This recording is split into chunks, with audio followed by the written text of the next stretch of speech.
Really thank you for part of the advocacy training, because I'm really hoping that together we can support each other's initiatives and help to support our overall wellness in our families throughout the state.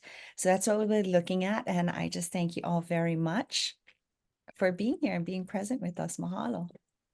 Pass it on. Yeah. I wanted to get a chance for everyone to introduce themselves. I think what we'll do is if you can just, I know there's a lot of us today and we don't want to take too much time, but just go ahead and introduce yourself in the chat. If you're representing an agency, you can say that as well. And then we have a fun little, some poll questions we're going to do too around advocacy, just to kind of see where everybody's at. And we can kind of help answer some of those questions or help make some of those connections today. Yes, so we have a poll and Christelle's gonna go ahead and launch it. And I can put the questions here too. But yes, if you can just take a few minutes to answer the questions and then we'll kind of see where everybody's at here today. And wherever you're at in this journey is great. We're just glad you're here and you're wanting to join us.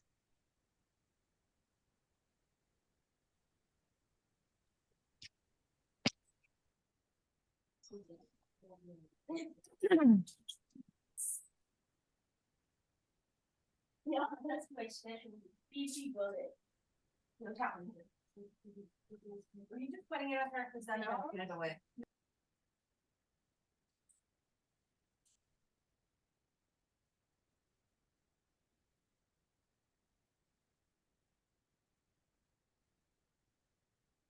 How's it looking, Christelle? Does it look like everyone's pretty much completed the poll? Maybe you can give a thumbs up if you're done in your reaction buttons.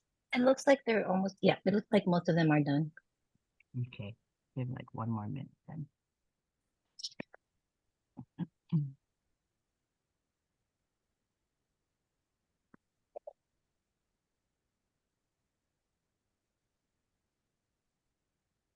Hello. Hi. Are we able to share? Oh, right. Great. So here's some of the answers to our poll questions. So are you registered to vote? Most of us are. Awesome. Most of us know who our legislators are, and we're going to talk about how to find them today too. Provided written testimony for a bill, about half of us, that's great. And we really are going to talk about that too, and how you can really help to move that bill forward when you provide your personal testimony. And it really is important, and it really does make a difference. Have you ever attended a hearing to testify for a bill? About half of us as well. That's a very exciting experience, can be very nerve-wracking. And now even better because of COVID, a lot of times you can testify virtually. You don't even have to show up at the Capitol. So that's great. All right. Okay, we're going to get right into our presentations. We have a few panel speakers today. So if we can go ahead and introduce ourselves. I'll pass it on to Christy first. Okay. Hi, aloha. Good morning, everyone. I just would like to, I'm going to hand it over to Devin Thomas, our policy analyst, and he's going to share with us about the keiki credit. Thanks, Devin. Sure. Good morning, everyone. So I'm Devin Thomas, policy analyst at Hawaii Appleseed, and I'm here to talk about the child tax credit today. So should we go through the rest of the panelists first, or do I go directly into the presentation? Oh, Mele, is that? If all the panelists want to just quickly introduce themselves and say what you'll be talking about, and then we can go into Devin's presentation. Thank you. I sorry I wasn't clear about that. And you Oh, know, no, I wasn't clear. No, it's okay. And I think too, we really want everyone to be able to hear what we're going to talk about today. And like Malia said, all of them are really related, right? I mean, when you're talking about raising our keiki here or taking care of our kupuna or even just ourselves and being able to live and thrive here, all of these things are really connected in making Hawaii more affordable place to live. And of course, continuing with all the things that make Hawaii special. So thank you, Devin. And then we'll pass it on to Nate. Morning, everybody. I'm Nate Hicks with Hawaii Public Health Institute, and I'll be talking about universal free school meals. Awesome. And Nicole? Is Nicole? Good morning, everyone. I'm Nicole Wu from Hawaii Children's Action Network, and I'll be talking about paid family leave. Thank you. And Malia. Hello, my name is Malia. I will be talking about early childhood wages and contracts, access to early childcare. Everybody? Thank you, everybody. All right. Take it away, Devin. Okay, great. Let me share my screen. I do have a presentation that we've used before, so try this. Okay, can you folks see? Okay, perfect. So today I'm going to talk about the child tax credit, which we're also calling the keiki credit. And first off, I want to provide some context for why this is such an important credit now. The cost of living is incredibly high in Hawaii, and this is not something that I need to tell you, but I think data helps to illustrate this point and really underline how dire it is for working families here. So the cost of living in Hawaii is 13% higher than the national average. That's for the entire state. It's even more expensive in Honolulu, of course, out of all of the cities in our state. The average household budget by spending category in Honolulu is just incredibly burdensome for working families, housing especially, right? And this only becomes a bigger burden for families with children because they have to provide for their children, and the cost of providing for children only increases as they get older and their needs increase accordingly. And going along with this, the poverty rate of households with children, particularly for single mothers, are much higher than they are for the general population, for married couples, for example. This cost of living is more of an issue for certain ethnicities, and this is something that we have to be honest about. Native Hawaiians and Pacific Islanders, more so than other races and Filipinos as well, have to deal with this cost of living. And you know, this is a problem that has been in place for many decades now. This is not a new issue. Now, moving on to what the child tax credit is and why it's so important now. So again, more data to illustrate this point. And, you know, underlining why families with children in particular need relief, whether it's in the form of a tax credit or other benefits like SNAP. You know, we believe that just monetary relief period is necessary. So if it comes in this form, that's great. And, you know, we support, of course, any kind of assistance for these families.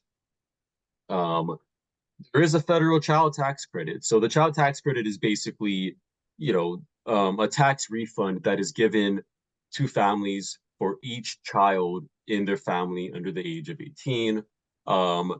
The amount was increased during the pandemic. The federal government increased the amount from $2,000 per child up to $3,600 for children 0 to 5 and $3,000 for children 6 to 17.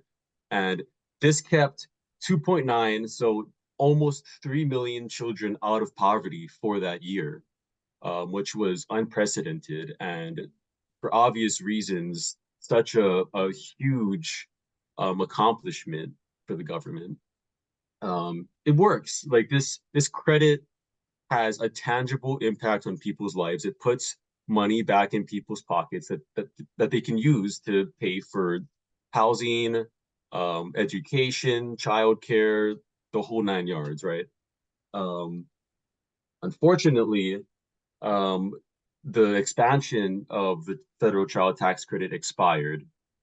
It was not renewed, and accordingly, you see the poverty rate for children start to climb back up in 2022.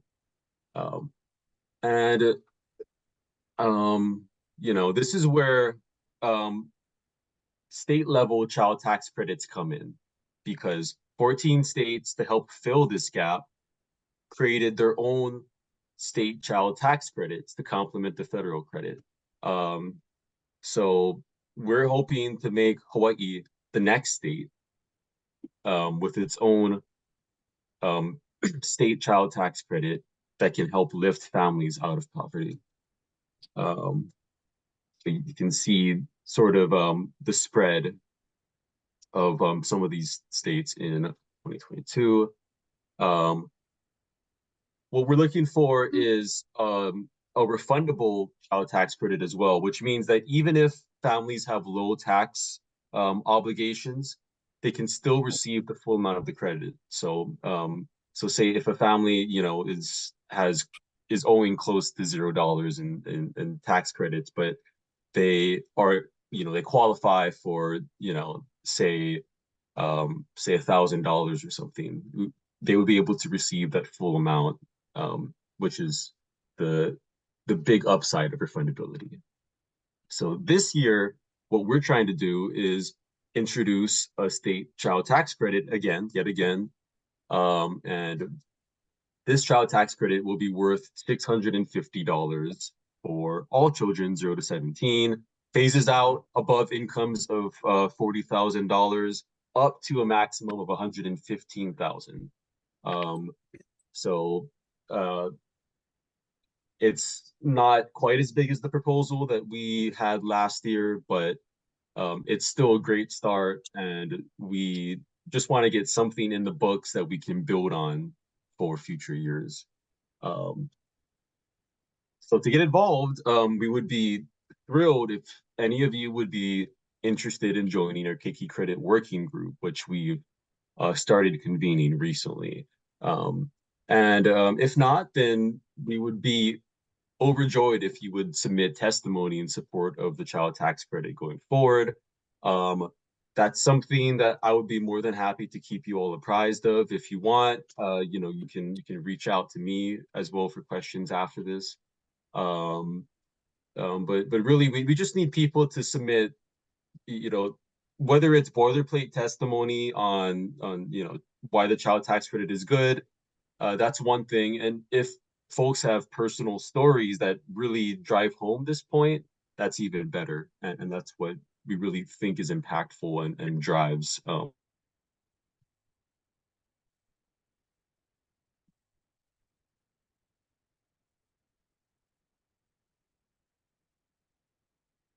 the director of the Hawaii Budget and Policy Center or me. And that's basically it. If you have questions, please let me know.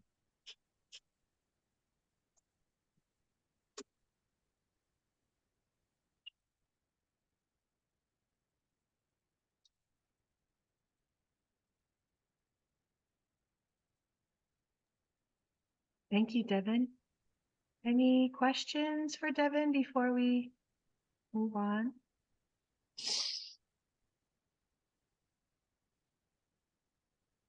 See someone unmute, or you can put them in the chat too. And maybe Devin, do you mind putting your email in the chat? Yeah, of course. People can contact you afterwards.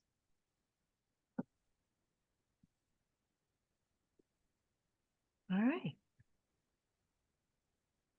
Thanks. Next, we have Malia. Thank you so much. Thank you so much, Devin. That every little bit helps for me and my family. So I appreciate your work and I appreciate all the efforts that you're going through to push this through.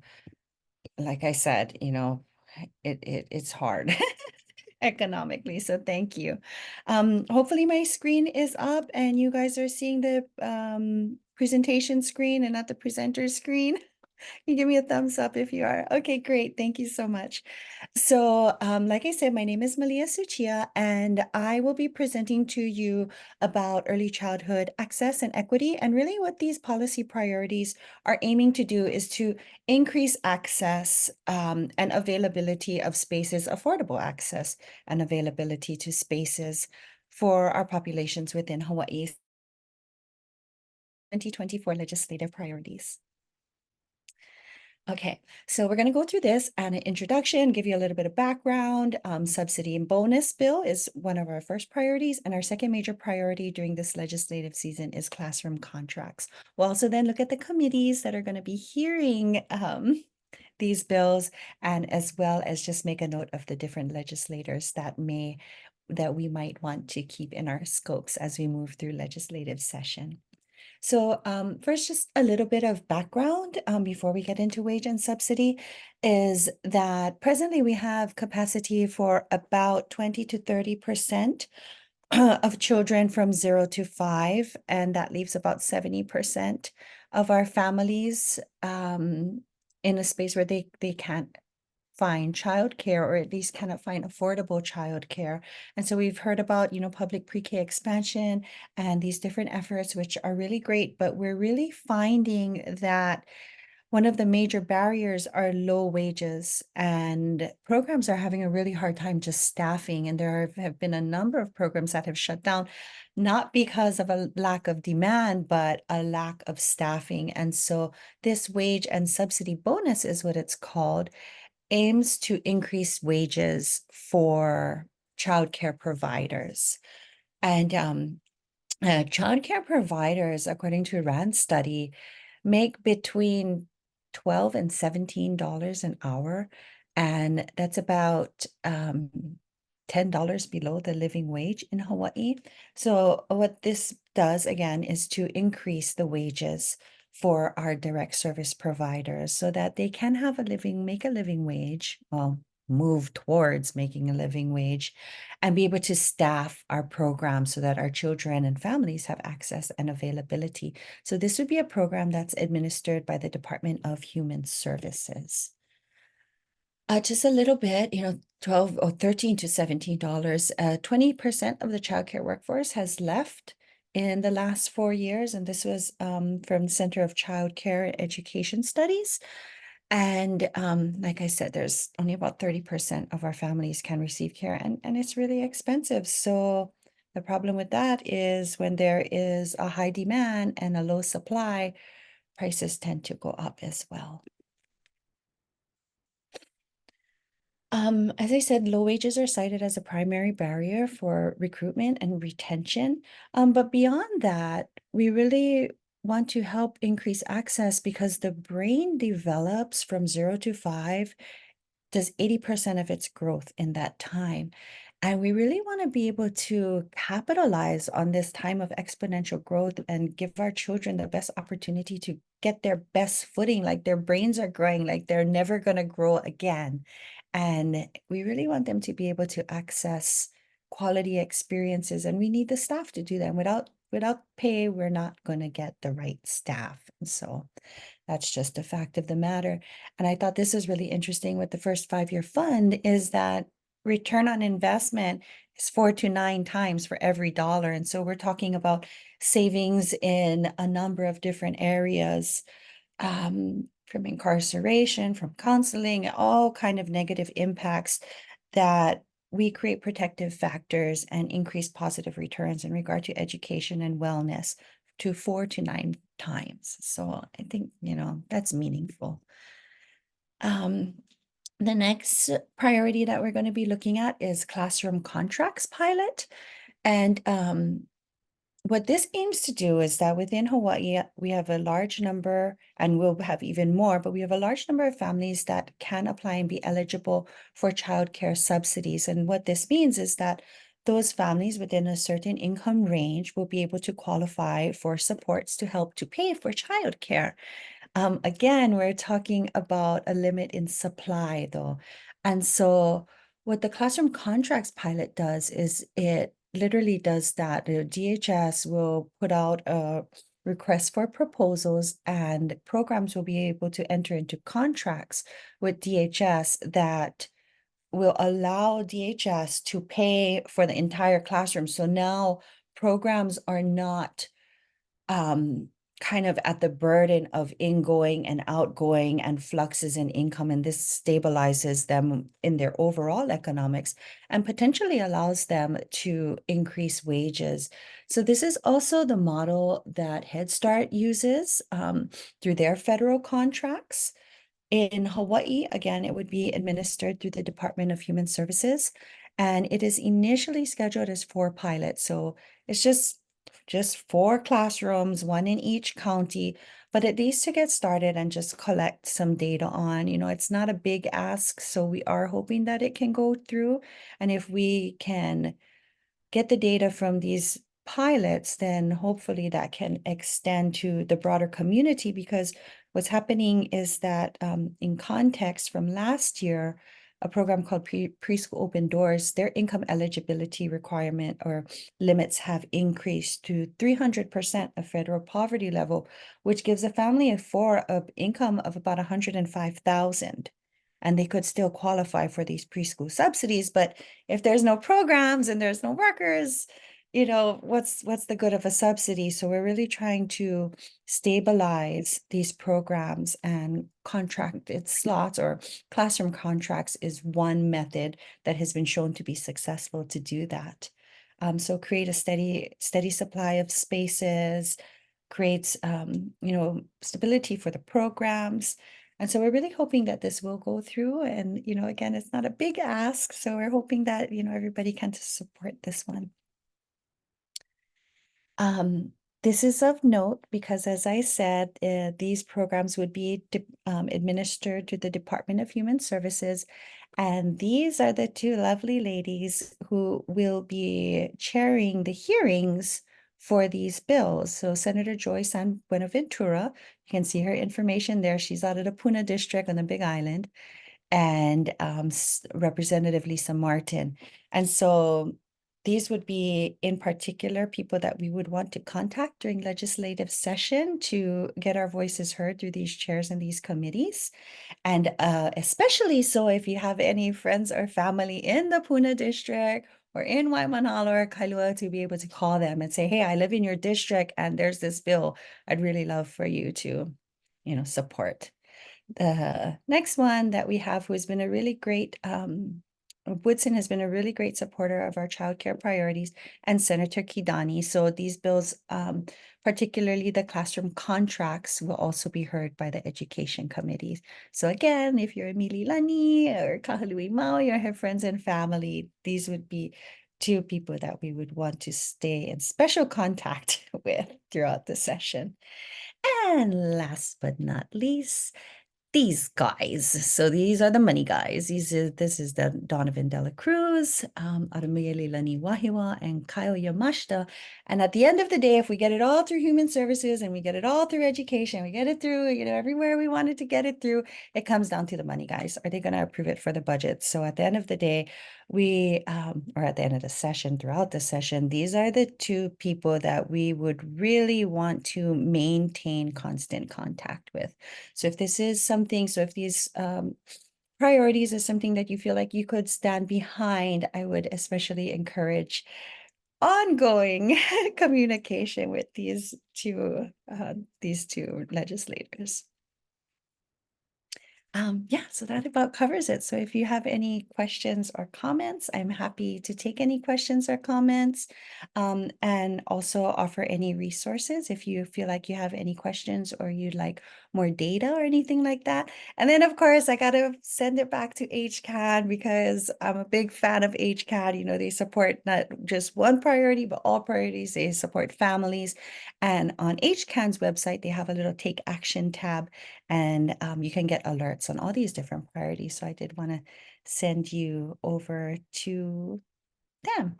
So yeah, unless you have any other questions and comments, here's my email. And I just thank you all for sharing some time with me. Mahalo.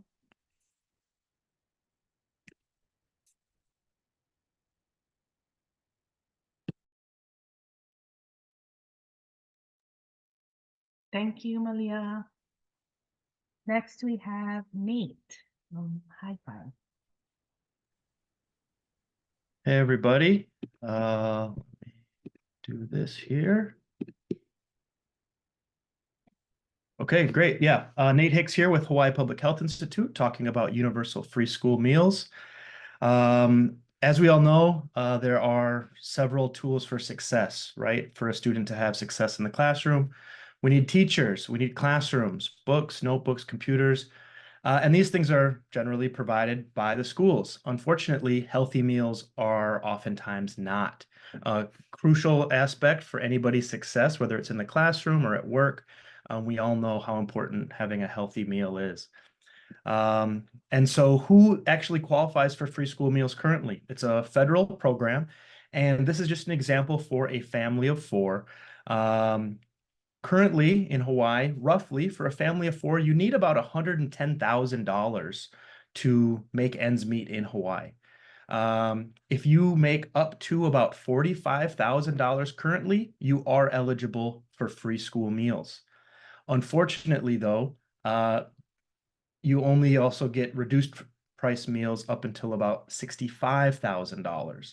And so that leaves this big gap where tons of people are making far less than what they need to survive and having to pay full price for meals. And so what ends up happening is you have tons of students, tons of families with kids who are not eating. They're skipping meals. They're probably struggling at home already. And so then they're going throughout their school day not at their best. And so the goal of universal free school meals is to make sure we stop this issue of saying who gets free meals and who doesn't. Everybody can get it. This is a program that was in place for 2 years during the pandemic nationwide. And so it's something that we've seen has had great success. Tons of families have been overwhelmingly grateful for this program, but similar to other programs that ended after the pandemic, this ended as well. And so what is happening, right? We know that being hungry, dealing with, not having enough nutrition leads to stress, leads to depression, chronic disease. And so these students are not at their best. They're struggling, and there's a way to prevent this, right? So what would providing universal free school meals cost? For Hawaii specifically, studies have shown that it would cost about $25 million. This is what we see here in the bottom right corner. That's compared to the $2.1 billion DOE budget. So this is not a hugely impactful, costly program. It's about 1% of the overall just Department of Education budget. And so this is a very reasonably this item costs, it's a very reasonable item to spend. And so this is something we can do. This is not a huge thing where it's like, oh my goodness, we're all of a sudden going to break the bank by trying to make sure kids are fed. We can build this into just the cost of education, just like teachers, just like classrooms, right? All of these things are part of the educational process. All of these things are tools for success. And so what are the benefits? There are tons of benefits, like we said, making sure that kids are, not sick, making sure they can focus. But in addition, we've seen studies show how this can impact a student's educational outcomes. New York specifically has had studies done showing that when they implemented their universal free school meals program, their test score outcomes increased by the equivalent of an additional 6 weeks of school. And so when we compare that to the current school year, which is 40 weeks long, free school meals would be an additional almost 15% increase to what they're already getting. And so there's the, empathetic thought of, a struggling student going without meals that is, very painful, and we all want to help. But there's, in addition, the financial return on investment that we're getting, right? We're currently spending, again, $2 billion to get about 40 weeks of school. If we spend just an extra $25 million, a 1% increase, we can get a roughly 15% increase on our investment, a 15-to-1 return on investment. Kids are going to be that much better equipped to learn. And so this, again, should be just something that we build into our cost of doing business, the price of education, just like teachers, just like schools, or just like books, and so on and so forth. And so what can be the result, right? We can have healthy, confident, successful students in the classroom if we do this, right? We know how impactful this can be. And similar to what the other presenters have said, it's going to take a lot of effort and work from all of us together. We need to come together, submit testimony, call the legislators. All of the ones that Malia had listed are super important for this bill as well. And so continuing to put pressure on these folks, continuing to make calls, continuing to have your voice heard. And all of us, right, a lot of us presenters they hear from us a ton. What they don't hear enough of is from the families, from the students. And so again, I can't stress this enough. If you individually or anybody that is interested in being more involved to making this a reality for Hawaii, reach out to any one of us. My email is there, and I'll drop it in the chat as well. But this is possible. We have 8 other states that have already done this. And so this is a reasonable thing that we can do, and it'll make a massive difference for our local population. So thank you very much, anybody, and I am open for questions.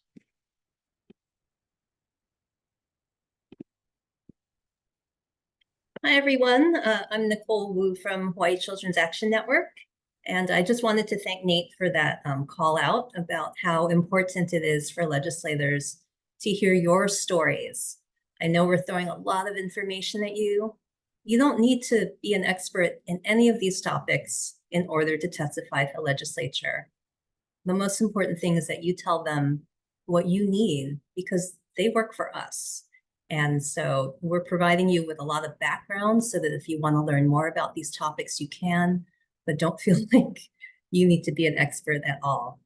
And I also want to thank Malia for her shout out for our organization, Hawaii Children's Action Network. I see a lot of PLTI, Parent Leadership Training Institute alumni here, and thank you so much for coming. But that's a program that our organization runs to help folks think about the issues and ways to make change to help their families and the rest of Hawaii. So I just wanted to put into the chat a place where for Malia's stuff, and actually for some of what I'm going to be talking about, you can sign up for email updates. So I'm putting that into the chat right now. And it's basically this page. I hope you can all see that, yeah. There. And Yes. so it's just a quick sign up for our action alerts. Another page that you can go to on our Hawaii Children's Action Network page is our legislative priorities. And I'll put this in the chat in a minute or two. But here you'll see the childcare bills that Malia is talking about. And you'll also see information about the bills that I'm going to talk about. I think we all know that we're all struggling here in Hawaii. It's really hard to make ends meet. People are moving away. There's this group, Hawaii Aloha United Way. I think you probably know about them. They've been doing a study every few years, looking at who's in poverty, but also which working families, even though they're working, cannot afford the basics. So you don't need to read all of this, but the people in the dark blue are the ones who are officially in poverty. And that's a super low amount, partially because the federal poverty level doesn't take into account the fact that we have higher prices here in Hawaii. So it's 12%, but we know it's really higher. And then ALICE is this group that Aloha United Way finds every year. And these are the folks who are working, and they still can't afford the basics. So everything that we're talking about today, whether it's childcare, free school meals, tax credits for parents, it's all to just make it so that less people, less families are in Alice or poverty, less in the blue, and hopefully in the yellow, which just means you're making it. It doesn't mean you're like super rich in a mansion. So the solution that I'm talking about, which is one of many, is paid family leave. So let me put this on. And so just to make sure we're all on the same page, paid family leave allows workers to take time off and still get some of their income, still get some pay when they need to care for themselves, when they're seriously ill, or if their loved one is seriously ill, or if they have a new child. And there's a couple of other uses that I'll get into. So the first part of paid family leave is the green one on the left. It's the parents, right? You get a new baby, you need to take time off. And we think paid family leave needs to be not just for maybe moms who give birth, but also dads, non-birth parents, adoptive parents, foster parents. So we would like to see a paid family leave program that's for all people who welcome a new child into their home. Caring leave, the blue, is when one of your family members is seriously ill and you need to take time off. Paid family leave would provide you with some pay so that you can take that time off, whether it's your parent or, God forbid, a spouse or a child who's seriously ill. And here in Hawaii, we would want to make sure that Hanai family is included in any law that allows this kind of leave. And then over on the right, you'll see medical leave in the red. And that's when you yourself are ill with some sort of serious illness, not just like, have a cold for a day or two. But if you have to be in the hospital, you have to have some sort of therapy, chemotherapy, God forbid, you would be able to take some time off and still get some pay. And then you see the active duty leave, the soldier in the middle. A few states have this leave that allows the spouse of an active duty service member to take some time off if their spouse is deployed. We know families have to make a lot of arrangements, and it just allows these families to get some pay while they're making those arrangements. And then at the very bottom of the bullets, it says safe leave. That's also a type of leave that some states have, and it's for domestic violence survivors. If, unfortunately, we've been hearing in the news about the need for temporary restraining orders, or for a domestic violence survivor to move herself and her family to a new home. It allows her to have some time off and get paid. Because often that's the reason that people can't take time off. It's just they can't afford to. We want to make sure people can care for their families and themselves by providing some pay. Now, the United States is the only developed country in the world that doesn't have some sort of national paid family leave program. I know that chart is hard to see, so I cut it in half and blew it up. But you'll see on the right, at the bottom, United States, we have no colors. That's because we have 0 weeks of guaranteed family leave. The next country up is Mexico. They have 12 weeks. If you look on the left side, you'll see this thing called OECD average. That's about a year. That's like the average for all these countries. And you can see up above in Europe, they get often more than 1 year for new babies. And all my cousins live in Canada. You can see it on the left side. My cousins get a year off every time they have a baby, and with pay. And my cousin had twins and she got 2 years off.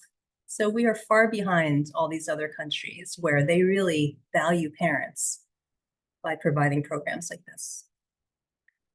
So to fill that gap in the United States, so far 13 states and the District of Columbia have passed paid family leave laws. And we think we should join them. We think Hawaii should join them. So there's just, you don't need to memorize all of this. I don't think I have. But just, some people, especially if you talk to, I don't know, like legislators who were, corporate attorneys in their past life, they'll say something like, oh, doesn't everybody already have this? So no, actually only 1 in 4 private sector workers have access to paid family leave. And we do have a couple laws, a federal one and a Hawaii one, that provide some protection for workers, but they only provide unpaid leave. And even those types of leaves under FMLA and the Hawaii Family Leave Law, most workers don't even qualify for that unpaid leave. And some of those, and that's because there's a size restriction for the size of business. You have to have like 100 employees to, be in a company that must provide the unpaid leave. And then, a lot of workers can't afford to take the unpaid leave, even if they qualify for it. We have temporary disability insurance here in Hawaii. That's only for birth moms, and it's usually, 5 or 6 weeks, but non-birth parents don't get to take temporary disability leave. And the last bullet is from AARP. Hawaii has over 150,000 unpaid caregivers of adults. So this is kapuna care. And so they've estimated that these caregivers are providing 144 million hours of unpaid care per year. That's billions of dollars. So, here in Hawaii, we've been expecting working families, and I know a lot of you have had this struggle, right? You have to cobble together family care, whether it's new babies, whether it's your parents, whether, God forbid, it's your spouse or your child who's ill. And we just don't think anyone should have to choose between their loved ones and their paycheck. So there's been tons of research. California's had paid family leave for 20 years now. So there's been tons of research. And they find that, of course, paid family leave helps children by helping their parents. And then especially working moms, but families with paid family leave in general are found to be healthier. They're more economically secure because they're getting some pay.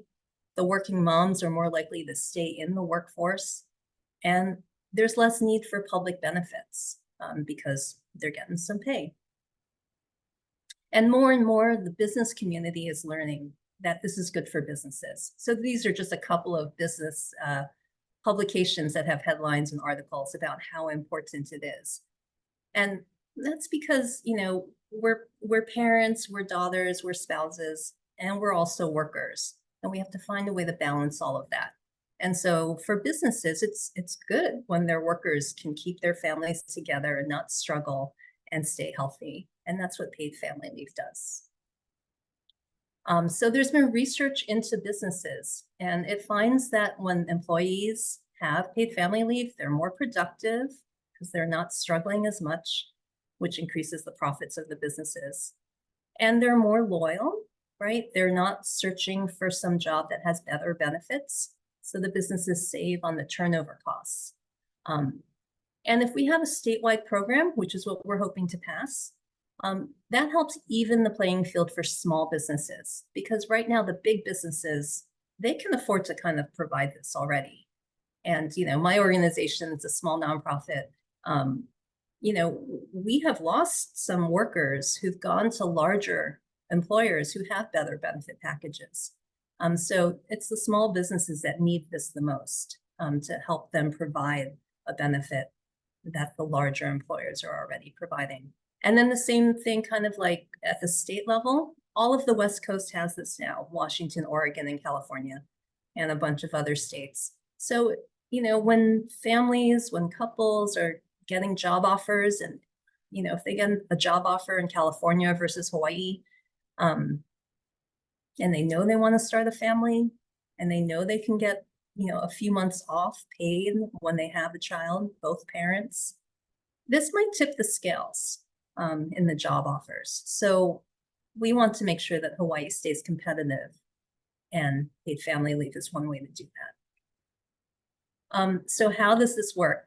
We're not asking employers to just cover their workers when they're off.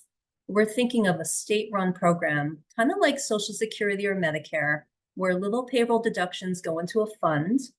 And then when a worker needs to get the time off, they apply to that fund, and the fund pays them. That means that their bosses don't have to pay them while they're off, because the worker's getting paid from the fund. That lets the employer have money to pay for a temp or otherwise cover the work. And so that's a big thing to explain. It's that we're not asking employers to just cover everything. We're coming up with a program where everybody can benefit from it, including the employers. A few years ago, a large study was done. Some experts came to Hawaii, looked at our workforce, looked at our state government. The study cover that I'm showing you, it's like nearly 200 pages, but just quickly, you know, the study found that we can do it in Hawaii. It wouldn't cost us a lot. And when that study did some surveys and opinion polls, 94% of Hawaii workers supported the idea. So we have a page called paidfamilyleave.org. We have a petition that you could sign. We have, you know, a place where you can join us and get action alerts and emails about, you know, how our bill goes during session. And we have plenty of social media. So I'll put a lot of these links into the chat as well. And finally, it's time for paid family leave in Hawaii. There's my email. I'll put that in the chat also. And thank you for your time.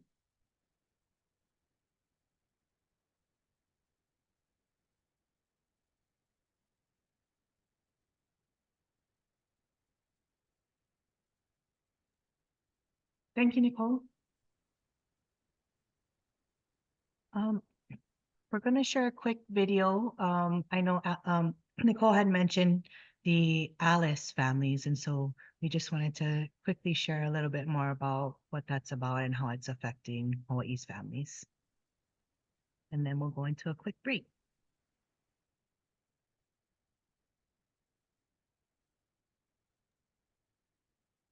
I can't hear.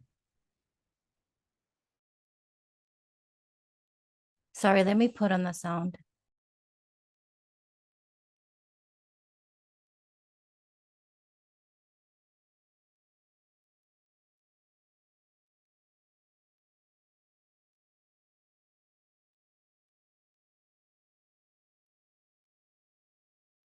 According to a new report, and more families are. I'm sure you've noticed how much prices have gone up over the past couple of years. Well, there's been a dramatic increase in the cost of living in Hawaii, according to a new report, and more families are struggling to make ends meet. KITV4 Cynthia Yip joins us now with more on Aloha United Way's Alice report. Cynthia. That's right, Marissa. Basically, working people with jobs who barely have enough to cover their expenses.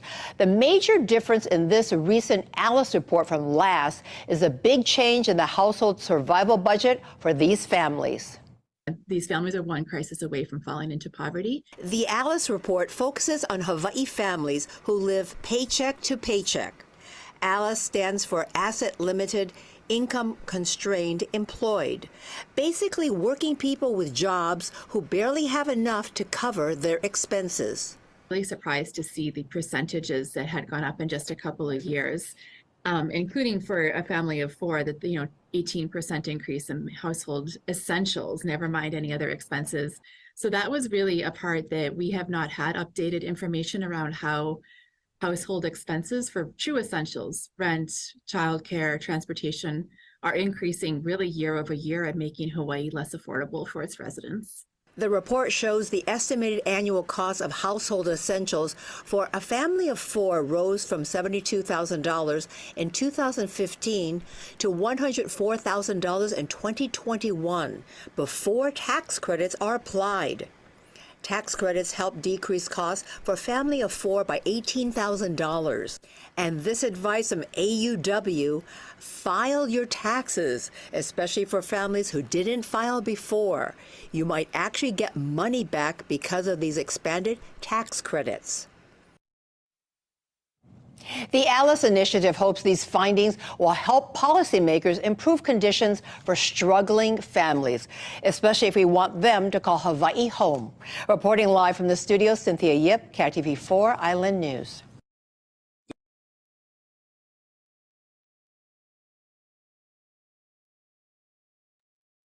Great, thank you, everyone. We're going to give you a quick 5-minute break, or it's 9:52. So why don't we come back, I guess 9:57, is that okay?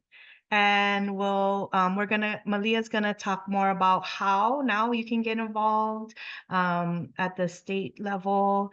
And then we're gonna also go into breakout rooms, which with each of the speakers today by topic area, so you can ask more questions and also just talk more about your experiences and share.